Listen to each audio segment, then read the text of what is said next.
happy to be here. My name is Gertrud, and I am a associate professor and doctor at the University of Gothenburg in Sweden. And I'm very happy to be back because I'm still in Stockholm, but I feel that I am in the conference as well. So I was visiting the Trachea University this fall as a Erasmus plus mobility. So that was really nice. It's nice to see you all again. And I also want to thanks to be invited to this Sinan symposium today and to be the chair of the interesting session. And I want to reach a special thanks to the Professor Dr. Dean Burcu Ersugan and also to Associate Professor Dr. Çetin Puyan for inviting me to this session. Yes, before we start, we have 5 presentations, and I would like to ask the presenters to introduce themselves a little bit before. I think that will be the best way. And as we all know now, every presenter has 15 minutes, and I will also check the time so we are not running out of time. And we will run the 5 presentations in a row, and after that we will have questions and feedbacks for another 15 minutes. And then you can raise your hand or you can write in the chat questions and comments. Yeah, I don't know if it's something more before we start. No, it's okay. It's okay, yeah? It's okay. Mm? It's okay. So then I will say hello to and invite the first presentations, and that is by Yeşim Erdal and Denise Maslum. And the name of the paper is The Role of the Golden Horn and its Surrounding in the Production of Masonry Building Materials in Istanbul, from the late Ottoman to the early Republic. And as I understand, this paper will be a video instead of a personal presentation. Yes. Is that right? Now I will share it. Perfect. Thank you.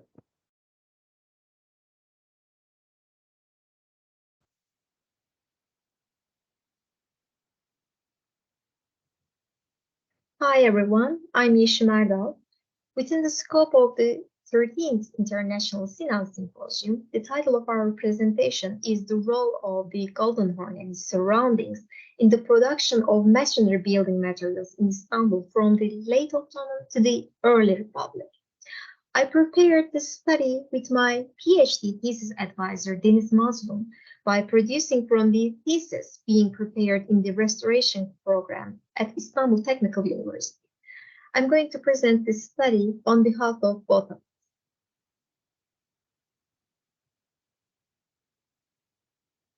As it is known, in the 19th century, the state policy for disseminating masonry structures in Istanbul against the Great Fires caused an increased demand for brick and stone. Golden Horn and surroundings became one of the regions where new and large capacity brick factories and stone quarries were opened in this period. The region continued producing masonry building materials during the Republican periods as well.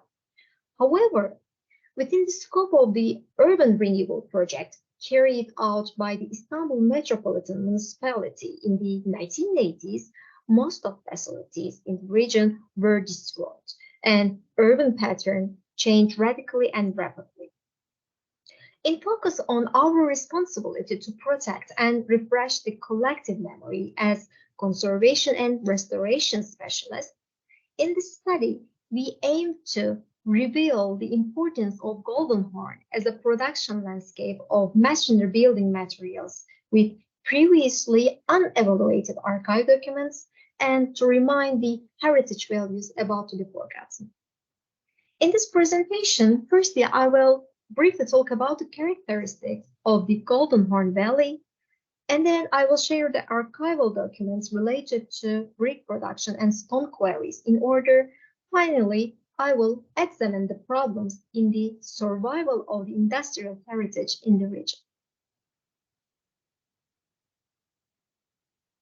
The Golden Horn is an indentation of the Bosphorus towards the Thrace lands, and it's an example of a sea-infested valley. It is also a natural inner harbor due to its location, so it could be used as a shipyard region after the 15th century. In the 19th century, the area turned into an industrial zone where a wide variety of production lines came together within the buildings such as Fesane Amri, Cibali Tobacco Factory, Silahlar Ağa Power Station, Kasımpaşa Flour Factory, and like this. The Golden Horn Valley preserved the identity of the industrial urban landscape for many years after the foundation of the Turkish Republic. Let's move on to brick production in the region. Golden Horn Valley was a region that became fertile in terms of brick production with the accumulation of alluvial soil carried by Alibeköy and Kağıthane streams on the coasts. Harmanlar beyond Sütlüce in Golden Horn was one of Istanbul's main brick production centers during the Ottoman period.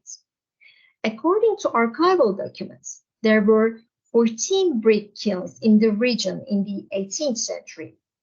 Until about the middle of the 19th century, it was impossible to operate new brick fields in various areas of Istanbul, even if the chief architect Hasta Mimarbaşı gave permission. According to archival documents dating to the 18th century, in the brick workshops in Golden Horn, there were some problems such as the insufficient firing of bricks and the inability to produce in standard sizes. At that time, in an edict issued to solve the brick production problems, the dimensions before and after the firing of the bricks are given.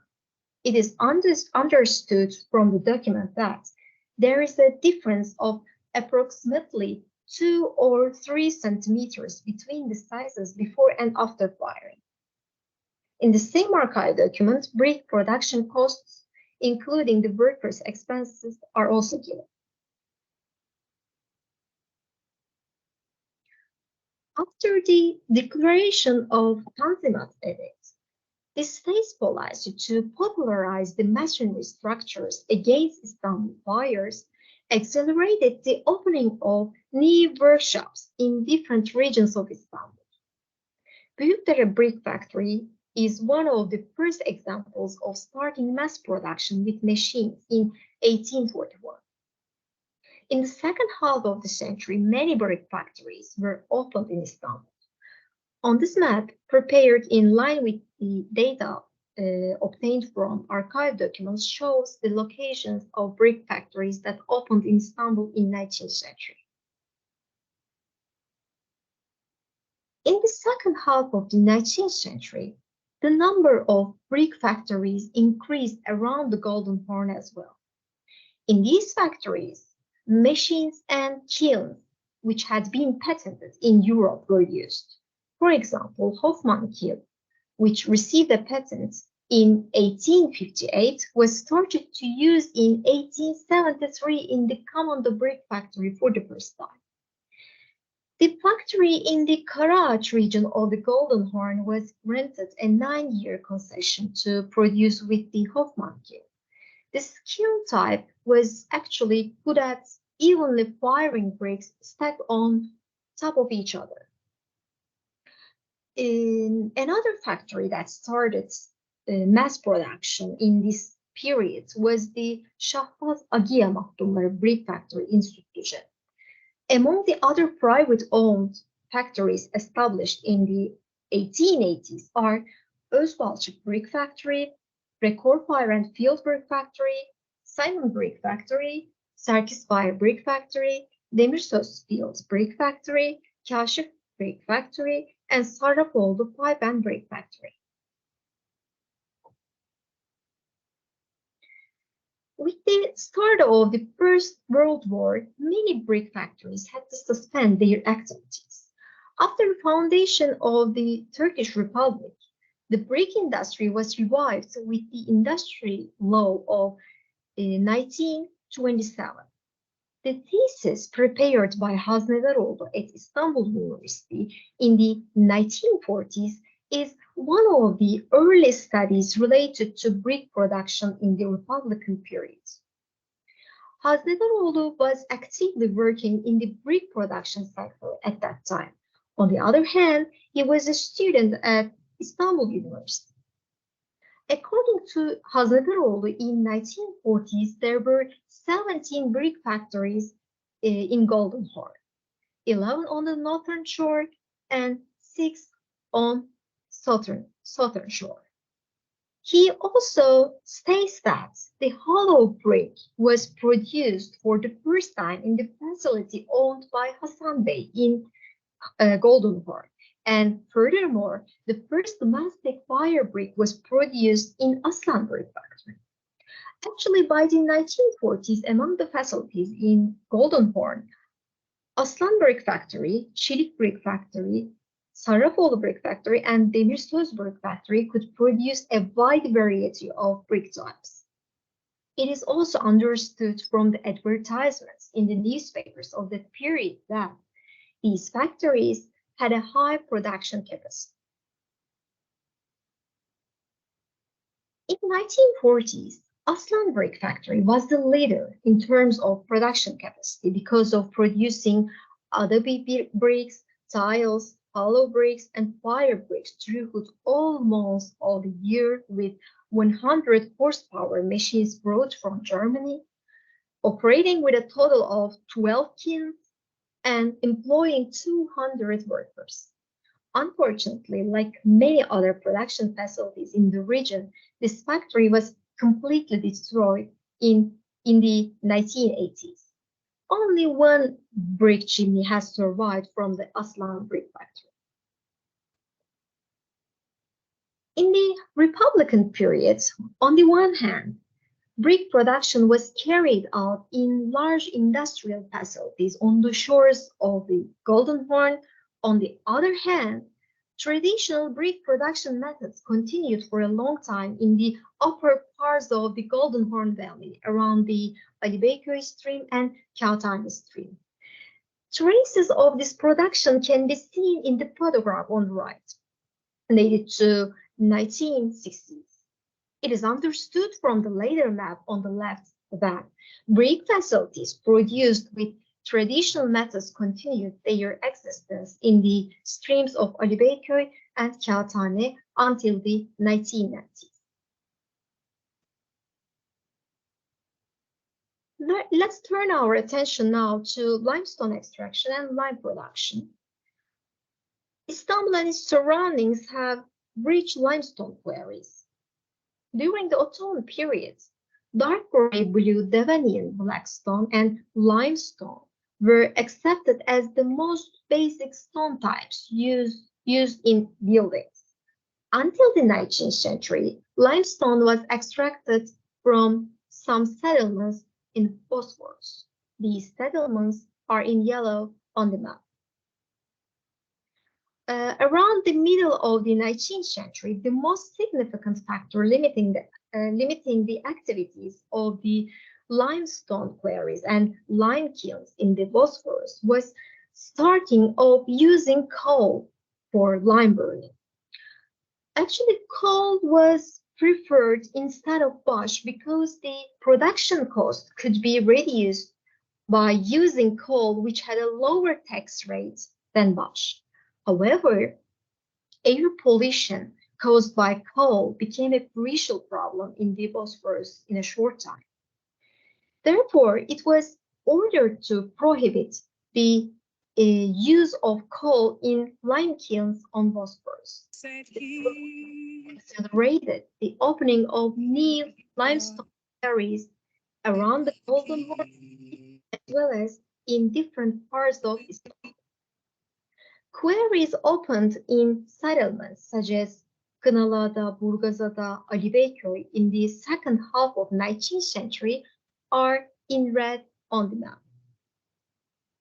Among them, especially around Golden Horn and Ali Beyköy and Kağıthane streams, lots of lime kiln and stone quarries were opened. For example, until 1864, a total of 19 stone quarries began to operate in the field extending from Kağıthane stream to the Golden Horn. Although other regional quarries were closed by the 1880s, the one in Silahdağı was actively operated for a long time. In 1890, the quarry land was rented by the Ruhten Company and was rearranged into a large facility. The new facility was designed as a neighborhood where almost 800 workers could live and work all day and night, and barracks were built for the workers to stay. In addition, it was deemed necessary to build a police station to ensure security in the region. As you can see on this map, dated 1912, the quarry is located on the northern shore of Golden Horn and near Kağıthane stream. In another photograph, it is clearly seen that the quarry is spread over a large area and has a railway line used to transport the extracted stones. In the study, no data about when the quarries were closed in Silahdağı could be obtained. However, a large amount of immigration to Istanbul after the 1950s caused the stone quarries to operate far away from the settlements in the upper parts of the Ali Beyköy street. Cebeci Stone Quarry, later opened, is close to Ali Beyköy Dam, and it is one of the largest quarries in Istanbul. It has continued its activities until a few years ago.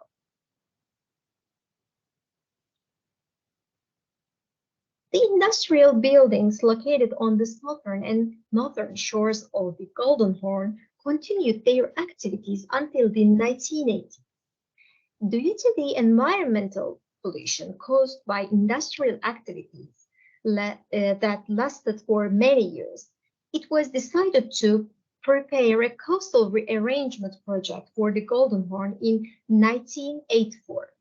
Within the scope of the project, that caused the region's industrial heritage to be lost to a larger extent, a total of 622 factories were destroyed in 3 years, and new green spaces were created instead. In the region's rapid transformation, it has not been possible to preserve the industrial heritage related to stone and brick production. Ironically, the only structure that wasn't demolished in the newly green area along the coast is the chimney of Aslan Brick Factory. On the other hand, efforts to clean the Golden Horn water and renew its ecosystem couldn't reach the success exactly within the project. As a conclusion, according to Washington Charter, historic towns should be protected against natural disaster and nuisances such as pollution and vibrations in order to safeguard the heritage and for the security and well-being of the residents. Furthermore, in the Valletta Principles, same sentence is repeated, and it is stated that change is necessary to improve the quality of air, water, and soil. However, the speed of change should be controlled and excessive changes should be avoided. Unfortunately, the architectural heritage related to stone and brick production in Golden Horn and its surroundings couldn't be preserved because of the renewal project of local government. We hope that In the future, local governments and central governments will be aware of their responsibilities towards historical urban areas and produce projects that are suitable for the spirit and character of the historical areas. These are the references of this study. Thank you for your attention.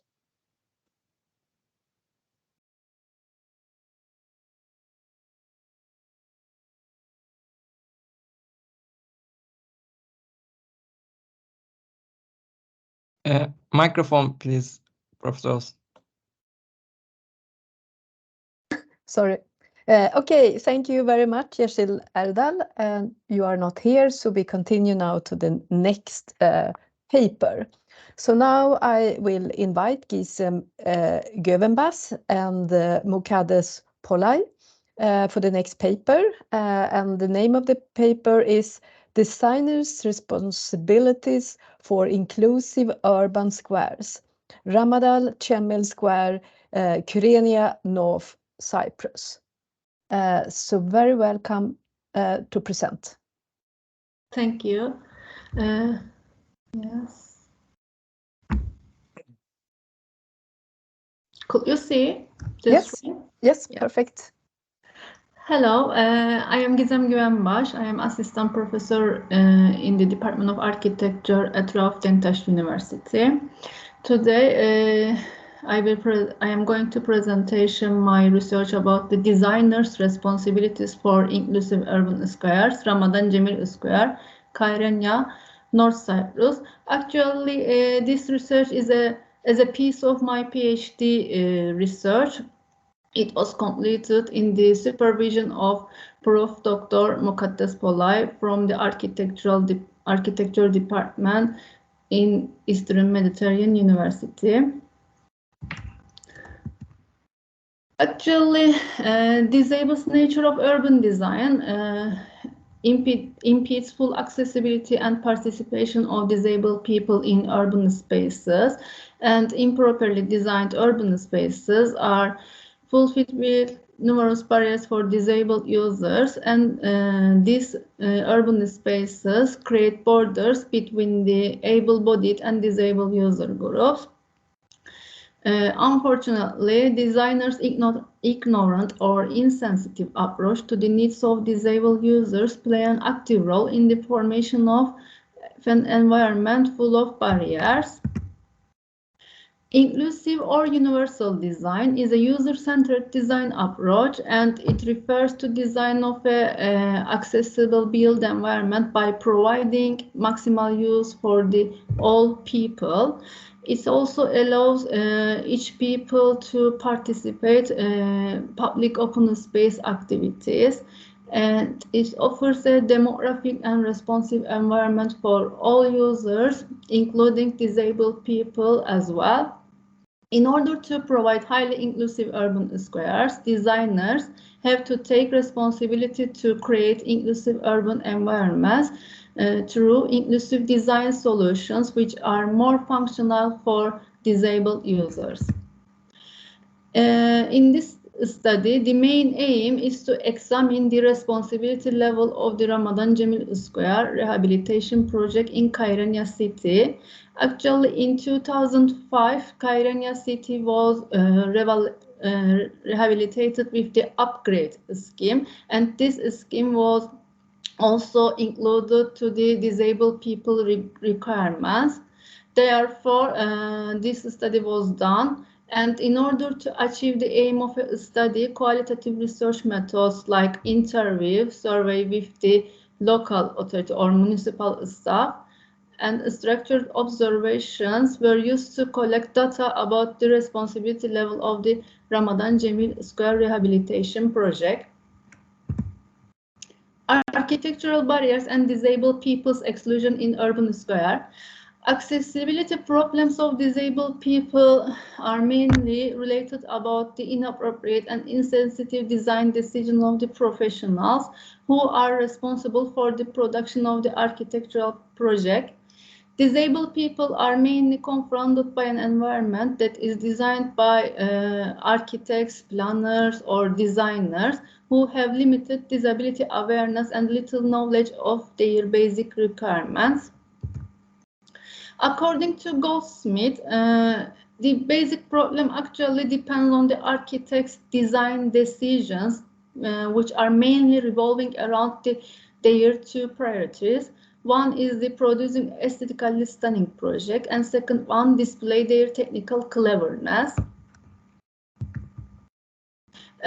Multiple barriers may hinder disabled people to access and use public spaces like urban squares. And actually, these barriers are produced by the improper design decisions of the designers, and we can count these barriers as high curves and or lack of drop curves, steps without gradient or ramps, uneven paving slumps, row of coupled surfaces, slippery surfaces, narrow and congested pavements, poorly placed street furniture, steps without adjacent ramps, drop curves on roads not adjacent to each other, impeding crossings and busy roads, lack of resting places on slopes or ramps, handrails not provided on ramps, drains near to drop curves and raised manholes, cars parked adjacent to drop curves, poor pathway maintenance, inaccessible building entrances, unsuitable public transportation facilities, and lack of accessible toilets. These are among the important barriers which are created by the improper design decisions of the professionals. Inclusive urban squares, the role and responsibilities of designers. Inclusive urban squares allow user differences and promote a sense of attachment to its users. Professionals like architects, urban designers, and planners have to take responsibility to develop responsive projects for all users. In order to create an inclusive urban squares, designers should be aware of the possible architectural barriers that limit disabled people usage, and therefore they have to take responsibility for removing those barriers. Creating inclusive squares necessitates providing design solutions that do not produce barriers. Instead of this, they have to make notable arrangement with available practice codes, standards, and design specifications. And they have to consider about the significant provision that may increase or upgrade the quality of the public spaces in terms of the entranceway, pedestrian roads, and other open space facilities. And they should be think about the design of the entranceways, the width, slope, and surface covering material of entranceways must suit the usage of all people. Pedestrian roads as sidewalks, pathways, curb ramps, and pedestrian crossings must be designed by considering the continuity of the circulation ways, and they should be available for the able-bodied and disabled people pedestrian usage.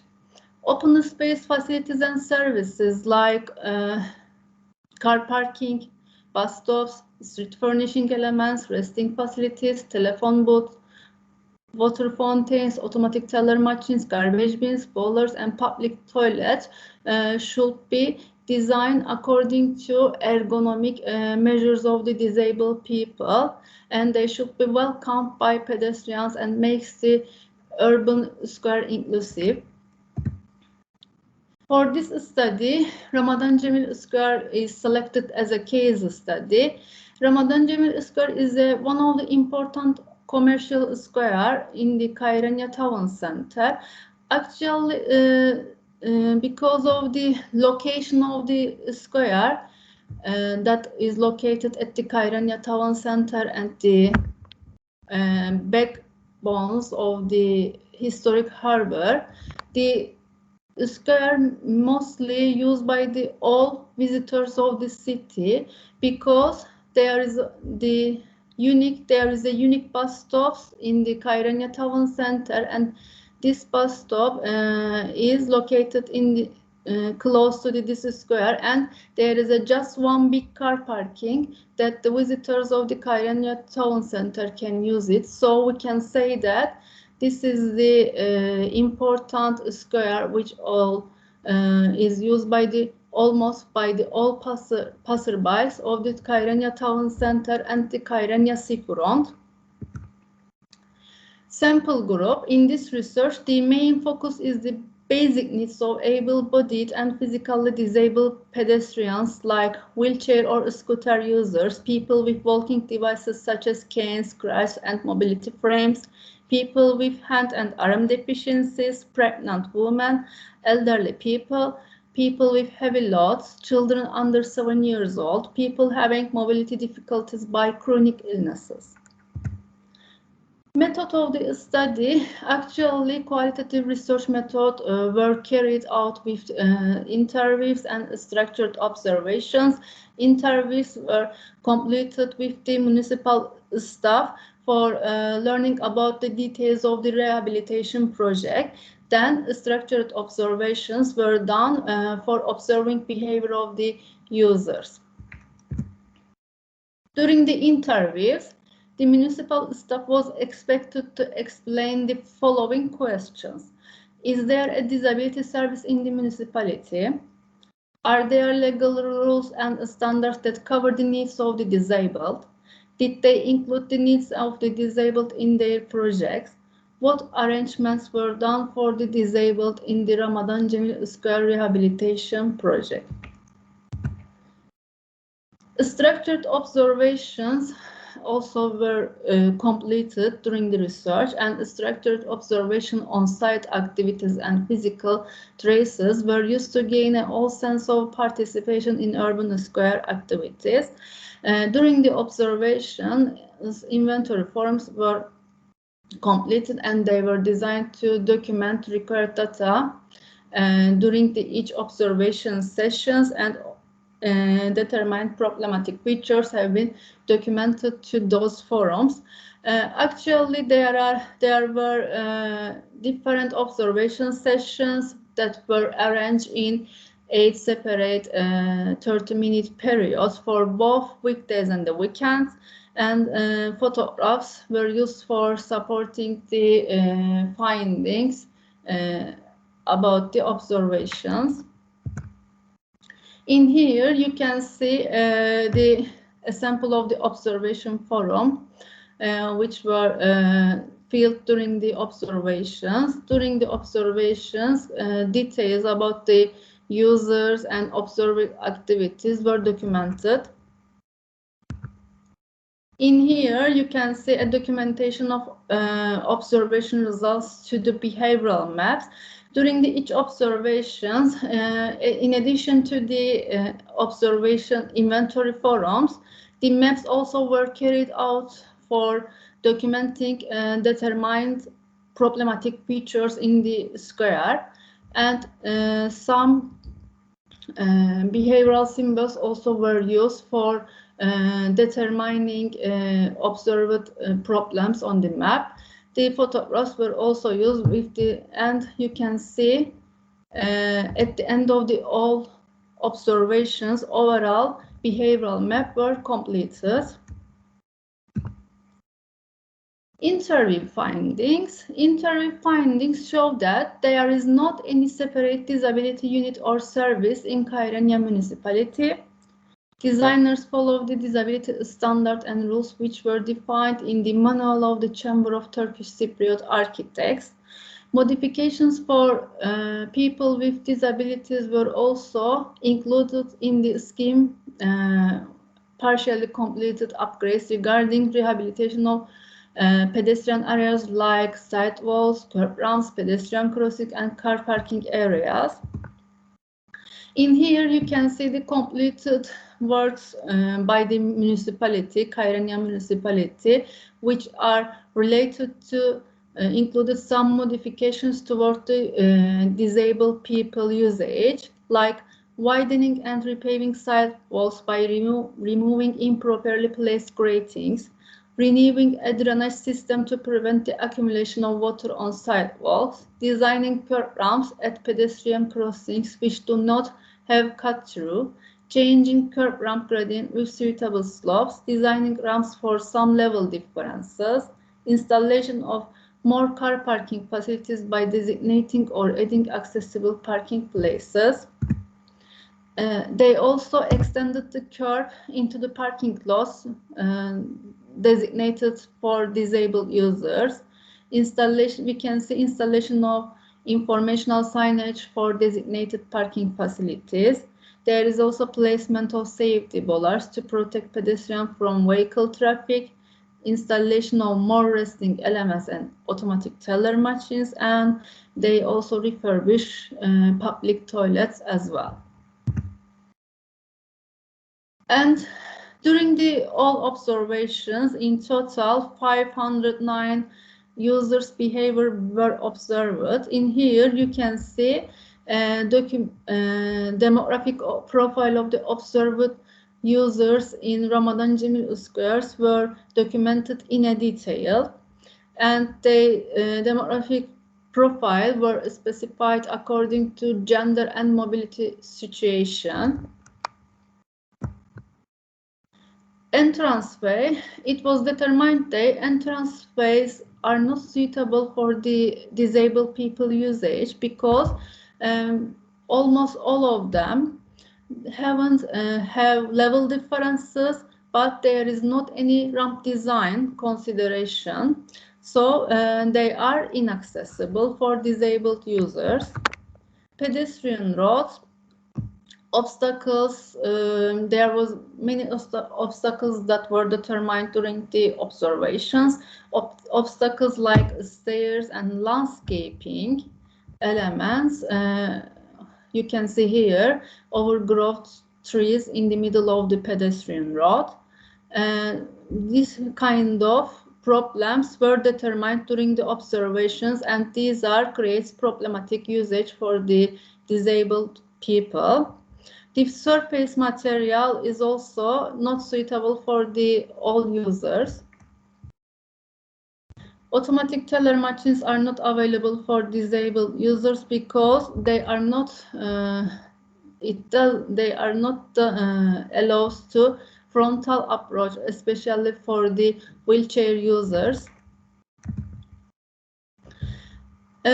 Actually, public transportation facilities are not usable for the disabled users. For example, vehicle design is not suitable for them, and we couldn't see any curb ramp design for the drop-off activities.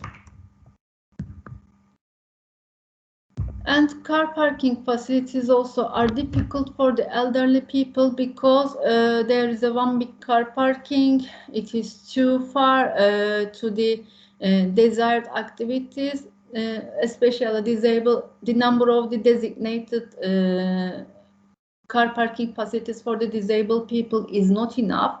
Therefore, they should be walk too much for reaching those activities.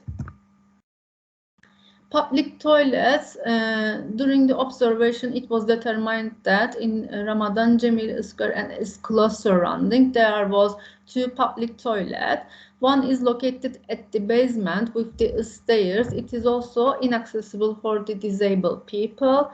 And the other located at the upper level of the ground, and it can be accessed by using stairs. There is not any ramp design, so public toilets are not accessible for the disabled users. As a conclusion, Ramadan Cemil Square is a significant commercial square at the heart of Kyrenia city center, and this research revealed that the square offers problematic usage for able-bodied and disabled people.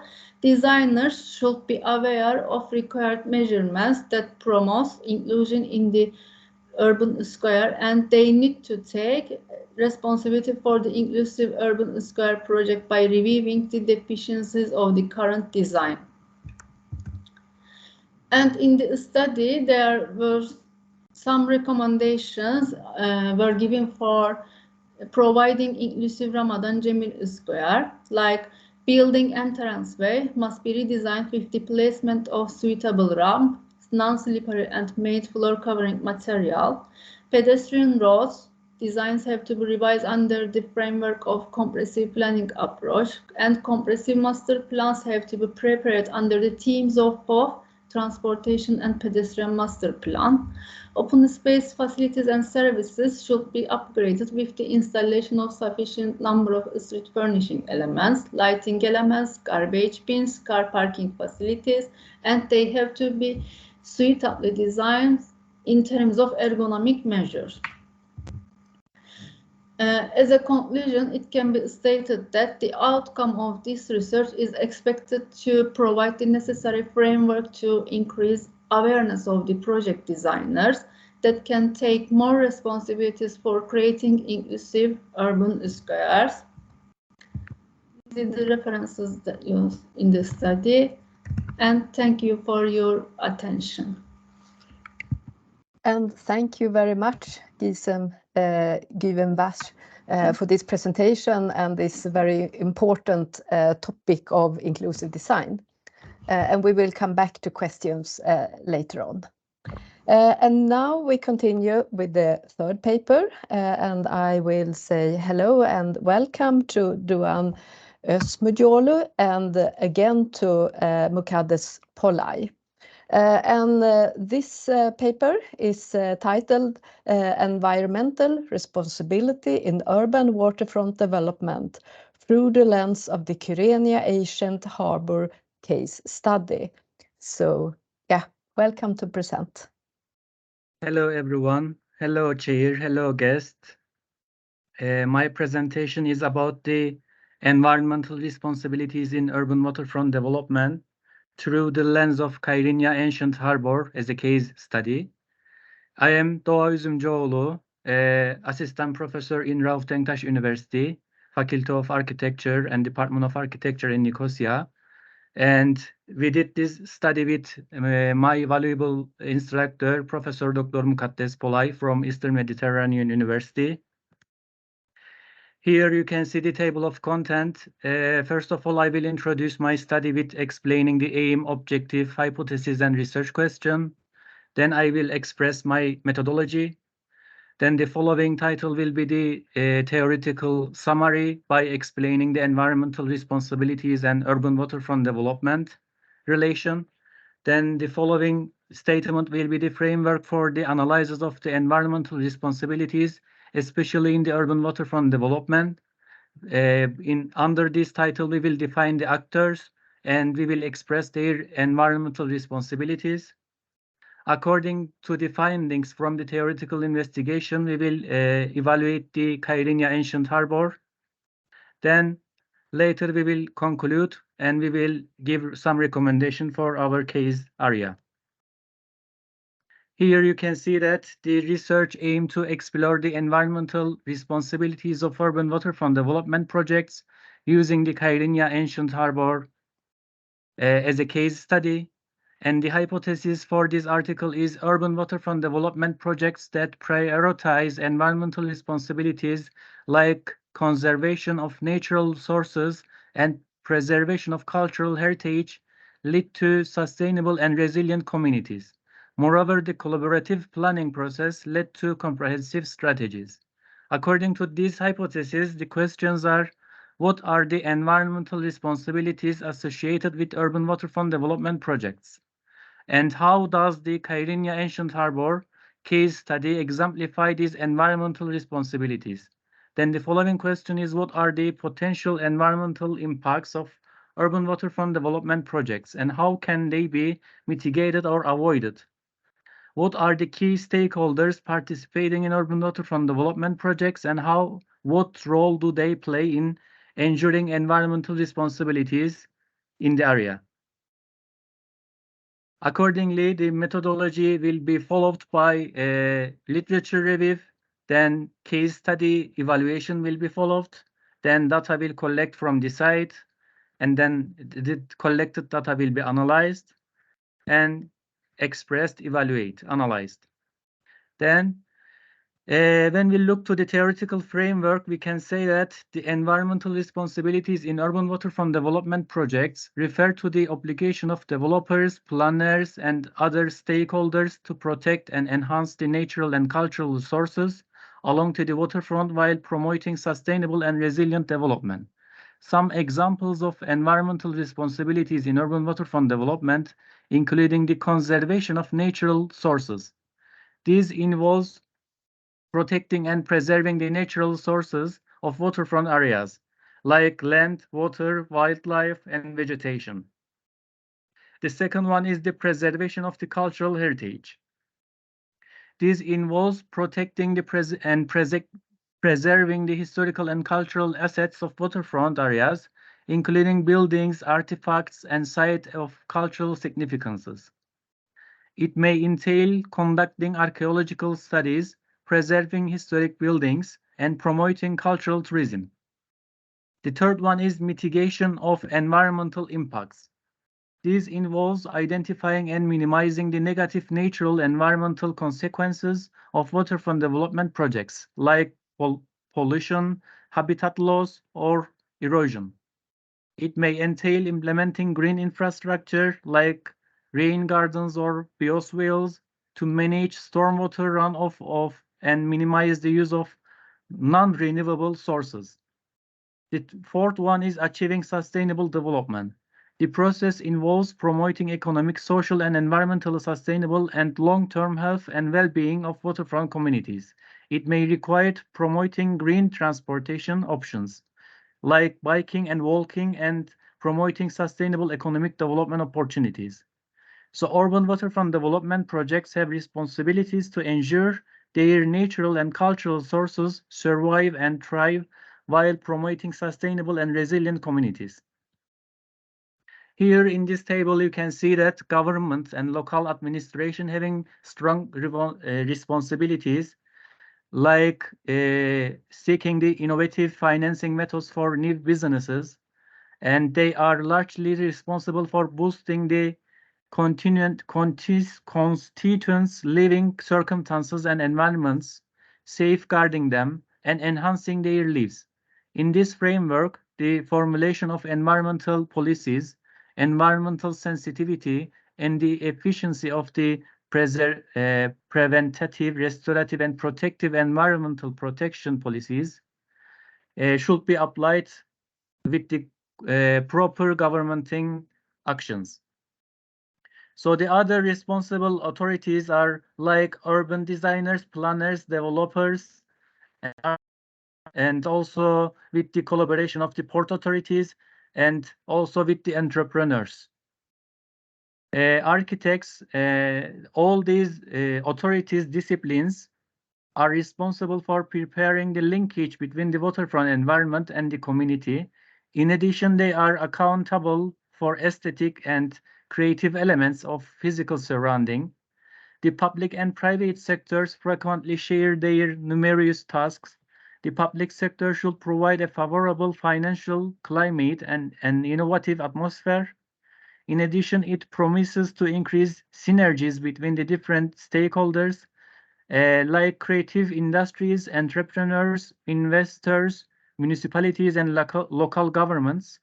In contrast, it is the responsibility of the private sector to promote and network around shared causes. Additionally, relevant entrepreneurs must incorporate environmental sustainability factor. The other authorities that having responsibilities for the waterfront development in a proper way are like the local people, NGOs, students, creative classes, tourists and visitors, all those who may contribute to the development procedure should be involved in the process to reach the comprehensive development process. Here you can see the location of the Kyrenia and the Kyrenia Ancient Harbor and its surrounding. We can say that it is heart of the city, various functions located along the waterfront. We can see different kind of historical background from that areas. We can see ancient period, Venetian, Lusignan period. We can see Ottoman period. We can have some footprints from the British period and also the contemporary period design approaches also we can catch from the site. Here you can see the visual from the case area. At the back you can see the Kayrinya Gate and the port, ancient port area. Various cafes, restaurants, and public functions facilities located around this harbor. From another perspective, you can see, and at the background, you can see the Kayrinya silhouette. We can see that the Kayrinya having unique geography. It is the meeting point between mountain and sea, and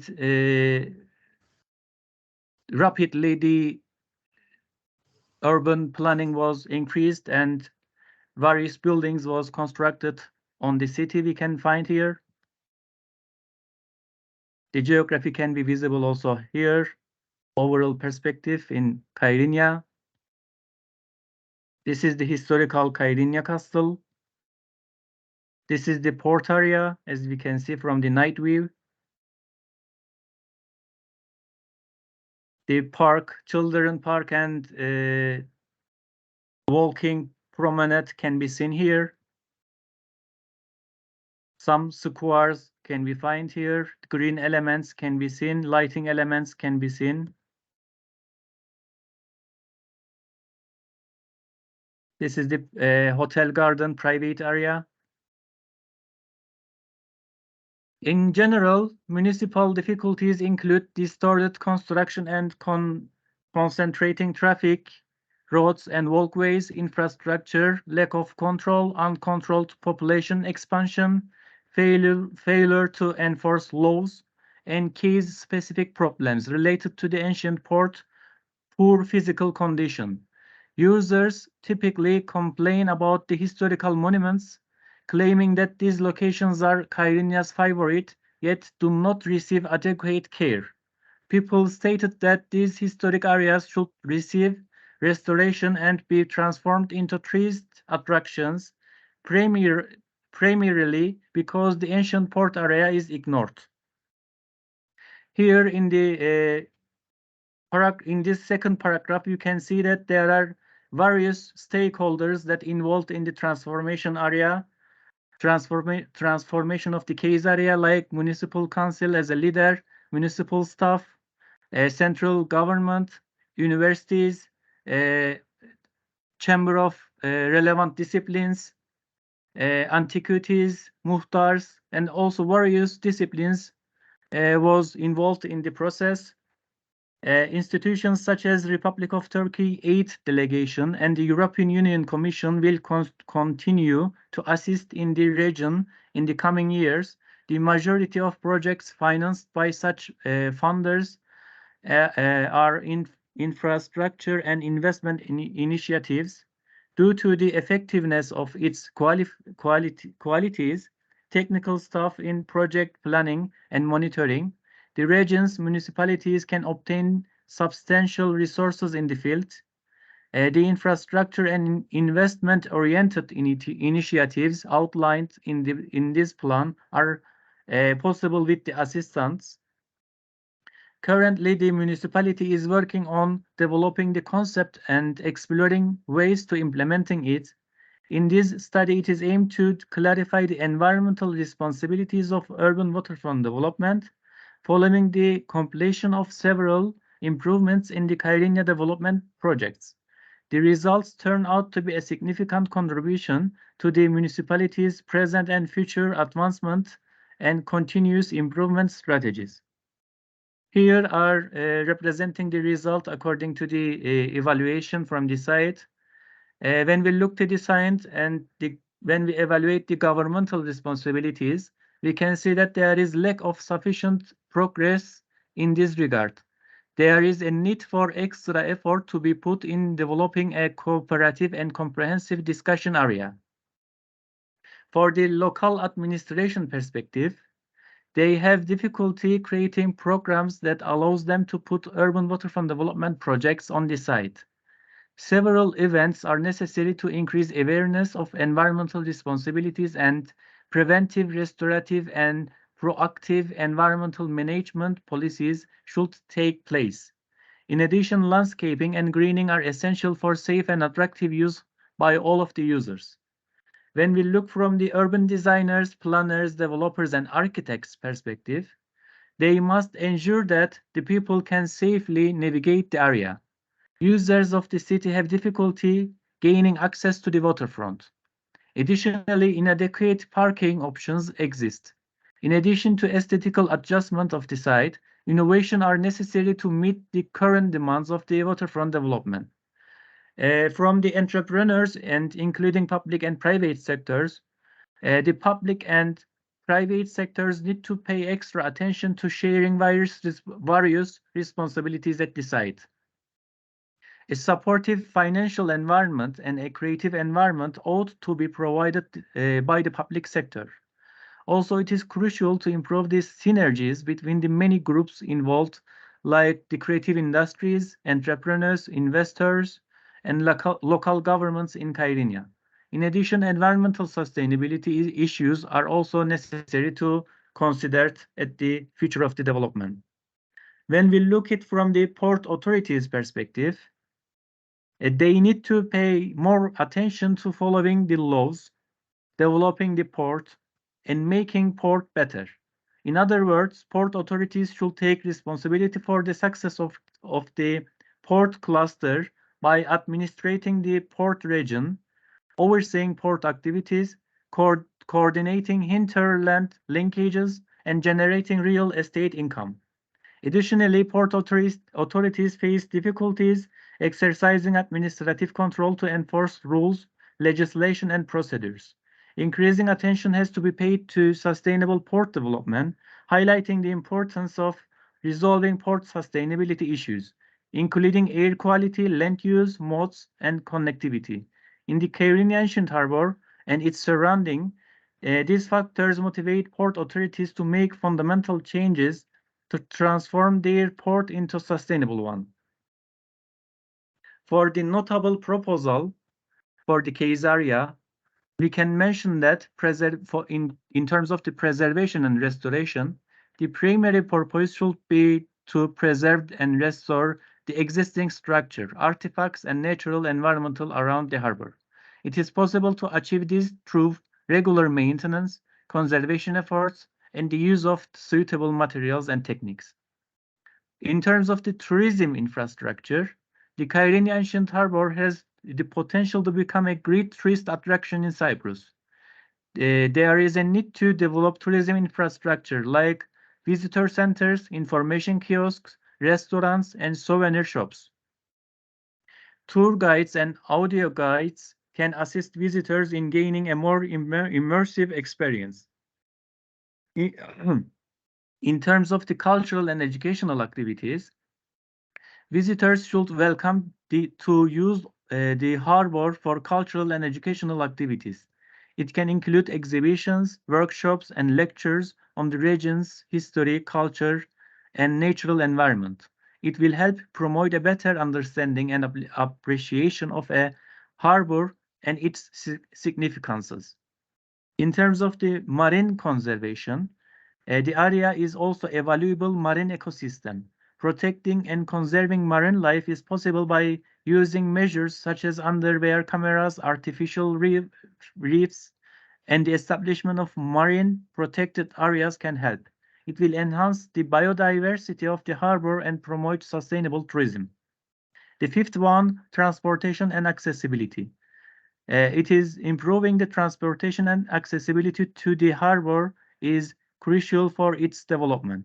It is possible to achieve this objective by developing roads, parking areas, and public transportation. Using electric vehicles and bicycles can help to reduce carbon emission and promote sustainable tourism also. Overall, the development of Kyrenia Ancient Harbor should aim to balance the preservation of its historical and cultural significance and also with promoting sustainable tourism and conserving its natural environment. Here you can see the references. Thanks a lot for your attention. And thanks a lot for the presentation, Doğan Özmoğlu, for this rich presentation about the harbor situation. Yes, and we will come back to questions soon. Okay, thank you. Yes, we continue to the next paper, and now I will welcome Gildis Tachir and Ena Randonjic. And the name of the paper is Responsibility to the Environment in the Use of the Historical Coastal City of Prizren. So much welcome. Hi to everyone. Hello, I'm Ena Randonjic. I came from Kosovo. And I do this study. I'm gonna share just a minute.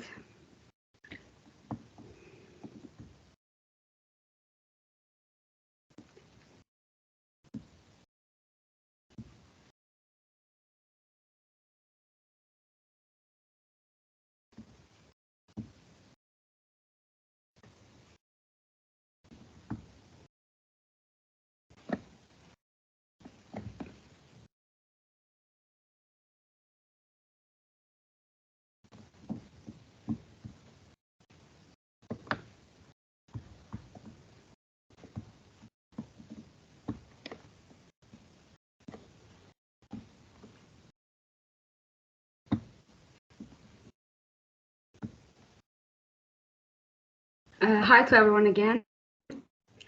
I would like to share with you the study which we do with Dr. Gildis Tahir about the coast city of Prizren. Our pleasure guest, welcome to the 13th International Sinan Sempozyum organized by Trakya University Faculty of Architecture. Within the scope of the symphonic topics, responsibility will be present our work about coastal city of Prizren. In this study, examining of the valuability of the building environment of the historical bazaar of the coast city of Prizren, using the environment and making the relation of the analyze. As resumed of the analyze and environmentalist of the end of the base in the planning of design studies and that are planned to be done in the future. The primary aim of the study of contribute to the sustainability and healthy texture of making this construction systems about a building and an annex of the historical texture of building in the Prizren, contributing the city cost of the Prizren to become the sustainability and healthy tissue.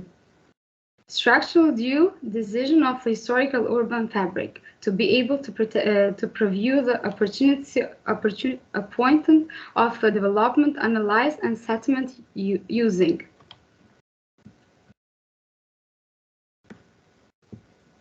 the quantitative method, developing suggestion based the current situation, assume the maps, extracting the structural balance and price, to be able to often suggestion and construction of historical cost area as a result of the investigation, determining the tendency of the responsibility towns to build environment in the study area, understanding the historical process of the transforming of sustainability and environmental heritage of the future generation is very important to the understanding the relation between the architectural disciplines and the concept of the responsibility.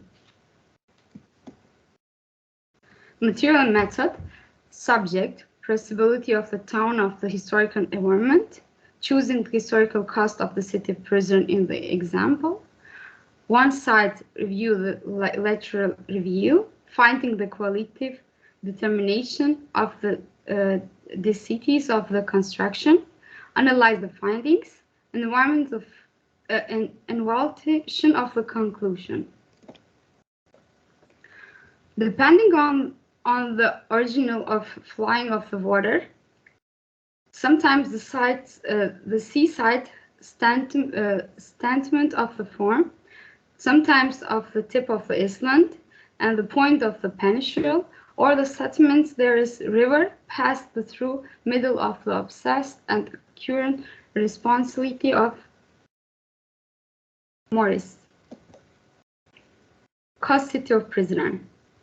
That this decision of the cost city of the prisoner for other cities points of the forming of the city is the presence of the Lombard River, which runs through the city. With the opportunities previewed by the water, the city was development through the city and conclude to the exit and cost living area at the communicating area until today. The Lombard River, which runs through the city of the price cost city, divide to the city in two. On the one side is the old city, which historical fabric exists, and the other is the new urban fabric, and the other side urban fabric with the new fabric side. In the prison bridge on the river connect the two settlements through the coast city texture, with the historic trade of the center connects each other with the bridge. In addition of the live and communicated activities of the historical bazaar, touristic canoe sports and the film festivals DocuFest are well known. While the intention cure the mountains of the spring preview the opportunity connecting to the creek and the decrease the flow summary months. The flow famous short film festival sets the movies are watching set on the shore. The cost city program was divided to religion on the life with a building environment analyzed and named by the north part and the river and south part of the river. They examinate on the maps from a protecting plan preview by the President Council. While Emily refused the structural and material analysis of the both religions were made. By examining the analyzed environmental responsibility attention between development of the building and depend to some environmental value of determined by supporting them with mathematical data.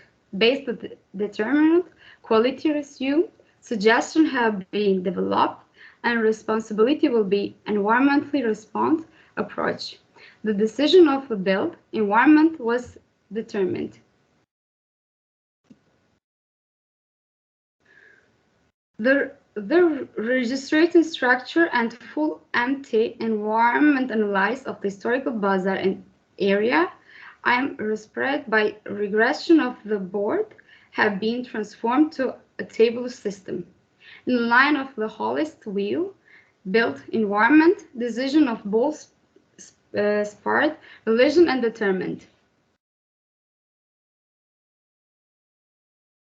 By making structural analysis of the bazaar, the material decision of the building used the city was examined. With the date of the map of Cosborn, the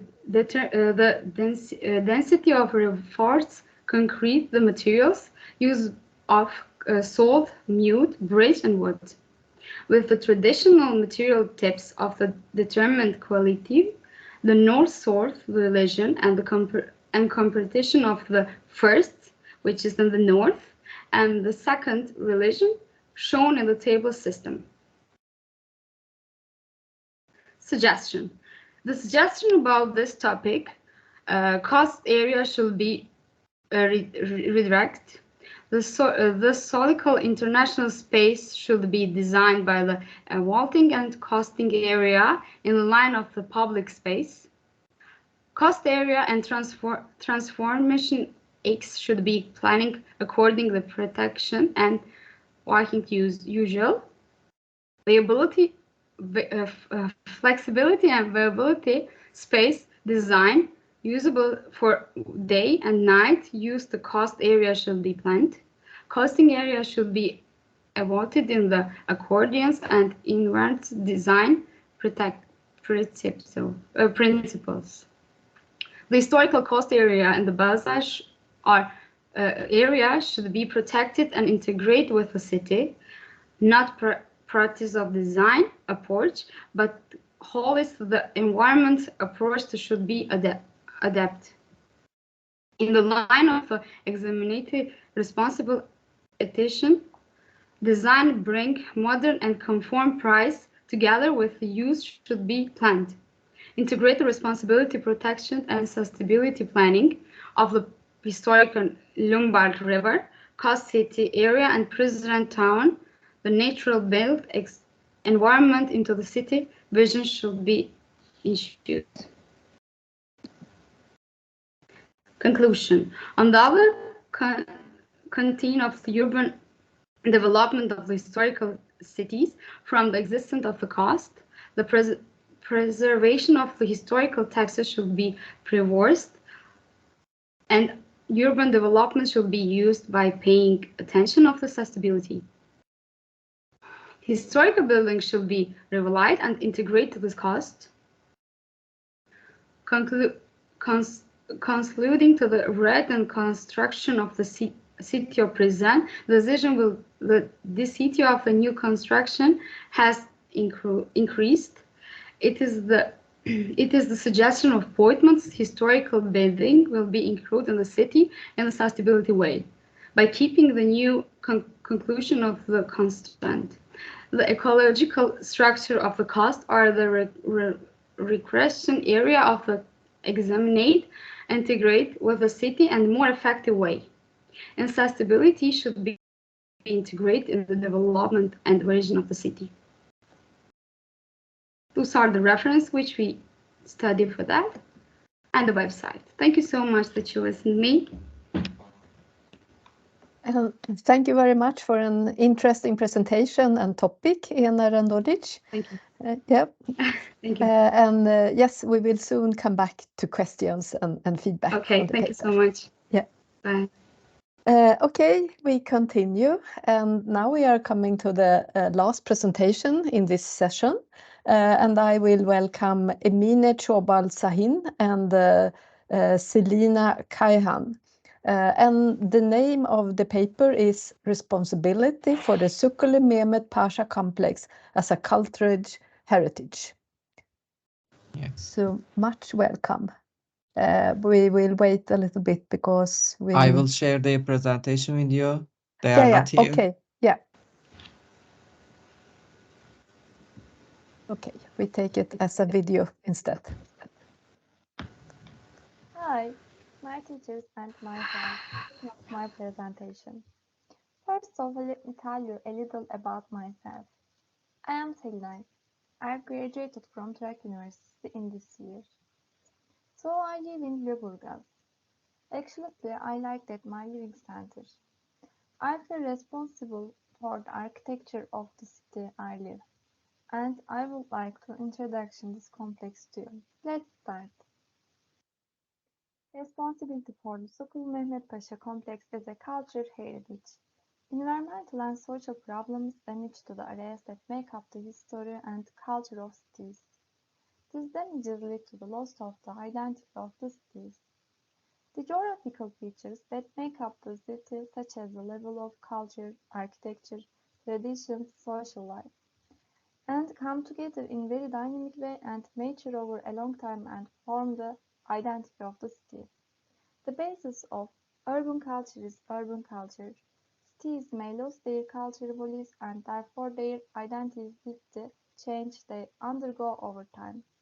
The preservation of the city's identity is possible with the preservation of cultural values. This is the responsibility of individuals towards the history and humanity. Responsibility, preservation, and historical environment. The protection of identity is possible to protected items within the framework of the urban protection policy. The protection is question should be protected not individually but with the environment of the items. Historical circles constitute most of the protected areas. The ruins and stillness left over from past civilization constitute the historical environment.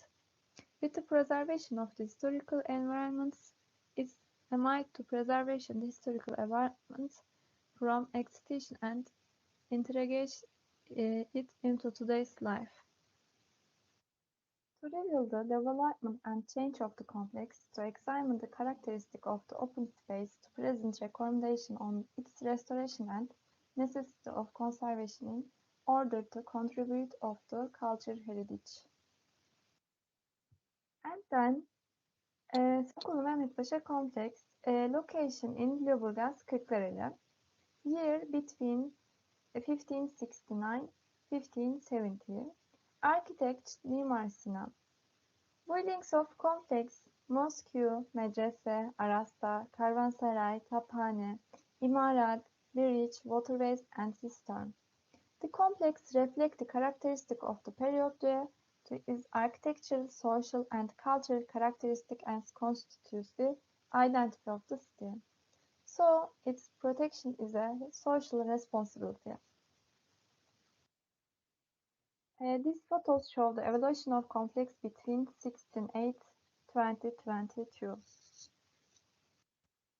As a method, landscape restoration has been entire to prepare. The two-stage method developed by Ahunbay was applied.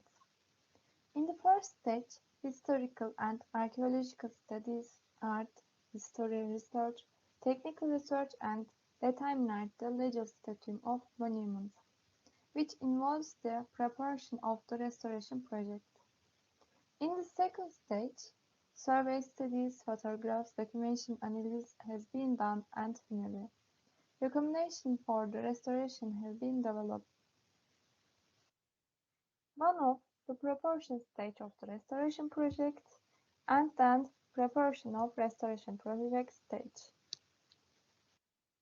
The preparation stage of the restoration project was analyzed under three headings. A. History of the complex design principle buildings typologies. B. Restoration works of the complex to the present day. C. Current station and description of the complex. Proportion of restoration project stage was analyzed under two headings.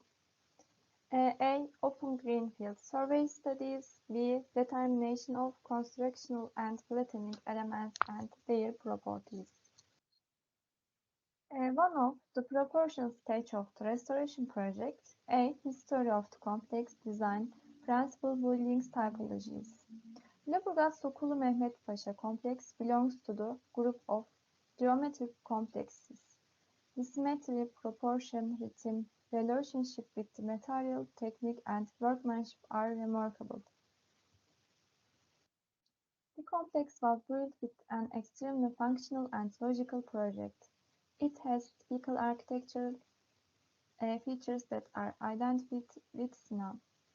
Arasta, the backbone of the complex, there are mosque, medrese, and civilian school in the south of Arastan, Karvansaray, Imaret, and Taphane in the north. The bed is the houses built for some step and the fountain are on the west and the bridge is on the stream at the farther point. The mosque is in such a way that it coincides with the civilian school in the south, the bazaar and the madrasa in the north. The courtyard of the mosque has three entrances. The madrasa has a U-plan and portico that opens to the courtyard with the fountain, which is used jointly with the mosque for the educational function of the complex. Arasta consists of the lines of the right and left spread the mosque, madrasa block and Kervansaray block. The hammam was built in the style of Turkish baths of the classical period. Stone bridge dated to 1569 has 4 eyes. The bridge, the actual point reaching not pressing say. The fountain located in the courtyard used by mosque and madrasa is shared. The other structures of the complex are waterways and cistern. The buildings where mosque employees are taught to live. Restoration works of the complex to the present day. This complex has been restored periodically. You show that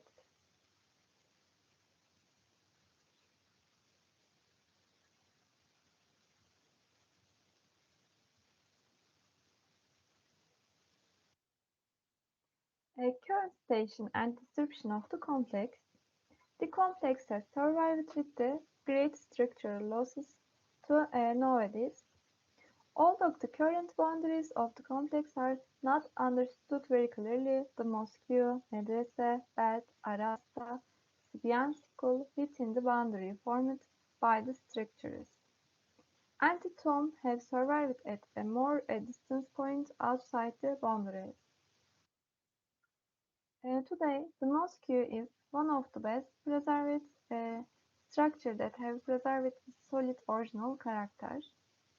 The madrasa rooms are used as bookshelves, rehabilitation, gazane, Quran courses, and then the bath is used by private individuals with traditions such as eating and drinking places, lavabos, and offices. Sibyan School is used as Kızılay Society Leburgaz branch. The tomb of Sinan Baba is lying on the ground floor. The stone bridge has lost the features of the period in which it was built. The structures within the integrate of the Kervansaray Taphane İmarat have not survived nowadays. Proportion of restoration project stage. Actually, before the restoration studies were carried out, studies related to area were carried out, and then green areas were examined and plain spaces were determined. A survey was created by taking various photographs. One of open green field survey studies. There is public urban usage in a part of the historical area of the complex and in the area of the boundary and the end of the building island. A colossal area outside the area is used as a public building. And within the study in addition to historical border of the complex, the entire parcel was studied to design together with the historical buildings and the social areas of the city. Open greenfield survey studies. The total study area is 11,054 square meters. Open spaces area 6,021 square meters. 2,000 square meters consists of green areas. Determination of constructional and planting elements and their properties. A constructional survey plan of the study area. There are 3 different entrances to the mosque courtyard. And then the boundary element of the mosque is made of concrete material. The night legs of the mosque was closed with glass. The fountain in the middle of the courtyard where the portico galleries in the mosque and madrasa structure are opened is made of marble. It's understood from the script on it that it was built during the period of Mahmud and from the Tura belongs to Sultan Mahmud Khan. There are a total of 18 bicycle parking areas at 3 different points in the courtyard, and a total of 20 sitting units consists of 3 meters and 1.5 meters. And then 8 different types of sitting units are used There are 12 lower lives in the courtyard of the mosque and 20 lower lives in the ceremony area. And then different plant spaces have been used in the area. Like that, 23 Cupressus arizonica, 2 Acer platonedes, 1 Cupressus arizonica, 1 Acer platonedes, 3 Rosa canini, and others. Conclusions and evaluation. One of the complex should be considered as a complex and protected with the original structure of the period in which it was built. And then the glass material used in the material of the mosque is not suitable with the original of the structure. It should be destroyed. The bed should be closet rating use it in its original usage or converted into a museum. Although it has a useful use for the public, the Scythian school should be used a more original usage. And then the tax office should be removed and the area where it's located should be used as an open area. If it is not to be removed, it should be used for some purpose, maybe a culture center, maybe for social life. And parking lots should be removed in the near complex areas where the public can socialize should be created so that the number of visitors of the areas should be increased. As a suggestion, the areas where the parking lots located should be solved in the form of a secure and openness to the use of public. And an important route from this area should be connected to instruction. And then the services in the courtyard of the mosque and the madrasa should be refunctioned and used for the irrigation purposes. And asphalt areas should be minimized as much as possible. And 2,000 meters of green space is quite scarce. It should be increased. The static units used in the complex do not correspond to the historical past of the complex. And bicycle parks in the central courtyard should be removed and positioned out of complex. Plant diversity and spaces should be increased. Shade barrier should be prepared and positioned correctly within the area. Felix Bobilenica is of height, visual, quietly and Platonist orientalist, and Rosa Canini, which uses in historic sites, can be used.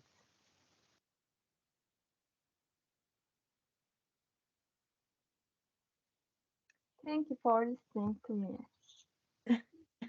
And thank you, Emine Çoban Sahin, for an interesting presentation. Very good.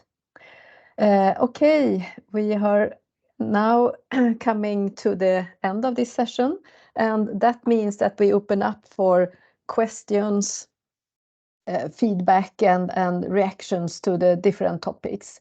So we have had 5 topics, and I will wait a little bit and see. So please raise your hand and to ask question or add something or whatever.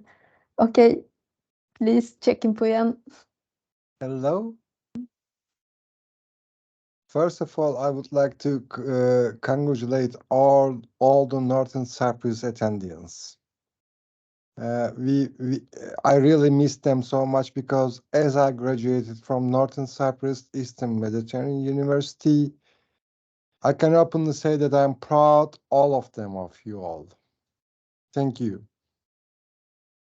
And one other thing that, with the permission of our chair, of course, Gertrud, I would like to say that we lost 16 Cypriots in last earthquake, and I'm really sorry for the loss. And one other thing that I really miss you guys saying that standard instead of standard. And the final thing is that I think Doğa and Gizem, especially Doğa, is about to talk.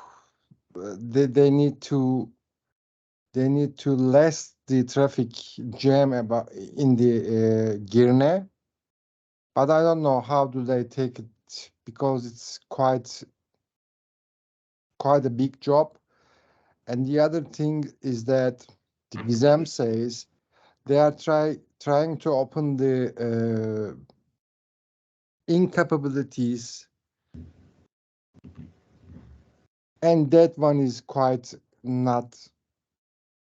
I guess it's not so simple to do that. So thank you for them all. Thank you. Thank you too. Thank you, Dr. Puyan. Do we have any question directly to the papers or the presenters, or we have some time, so take your time now and ask questions.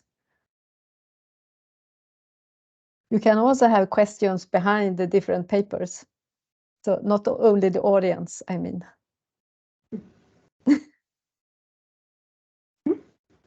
Okay, I can say some words to summarize this session. So we have highlighted the water, I would say.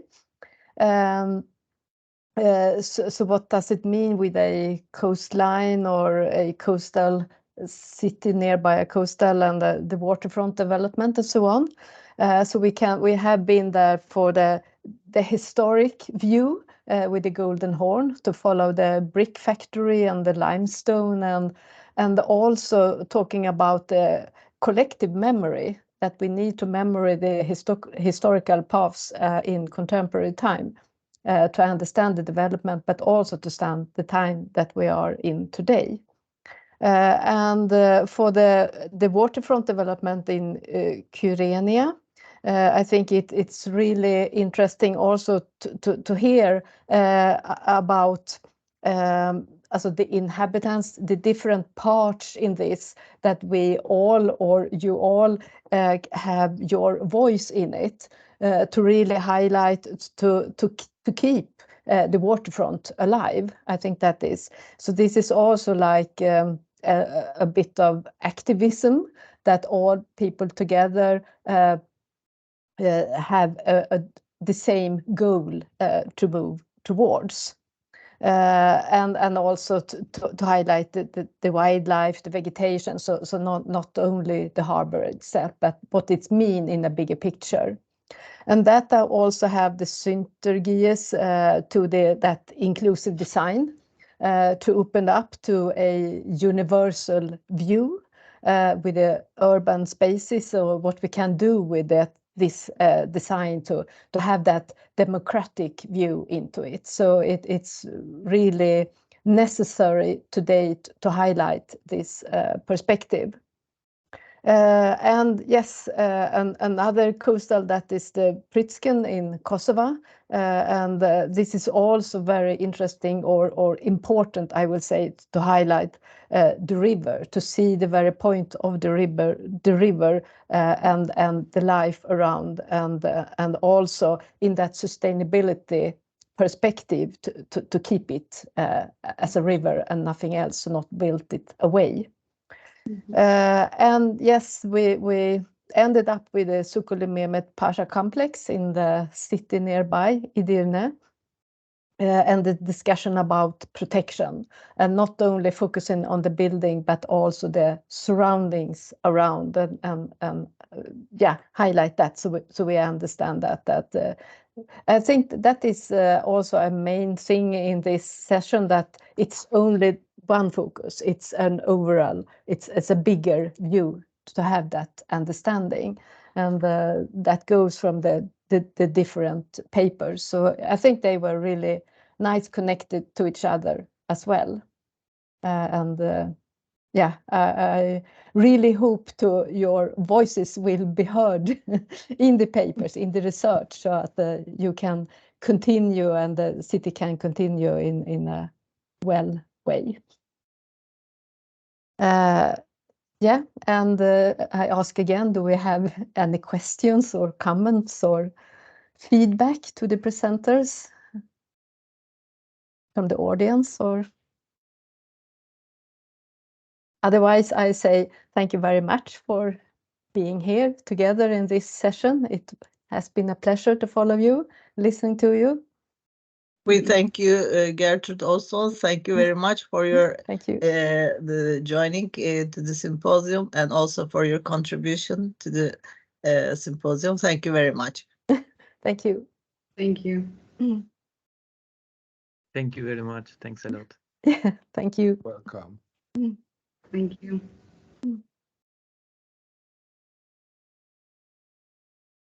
And yes, I don't know who wants to take over now and end the session, or Now I will finish. I will end the record, and we can stop this session. okay. So thank you very much, Dincher, Thank Aydin, you. as well. Thank you. Yes. Thank you. Thank you. Thank you. Bye-bye.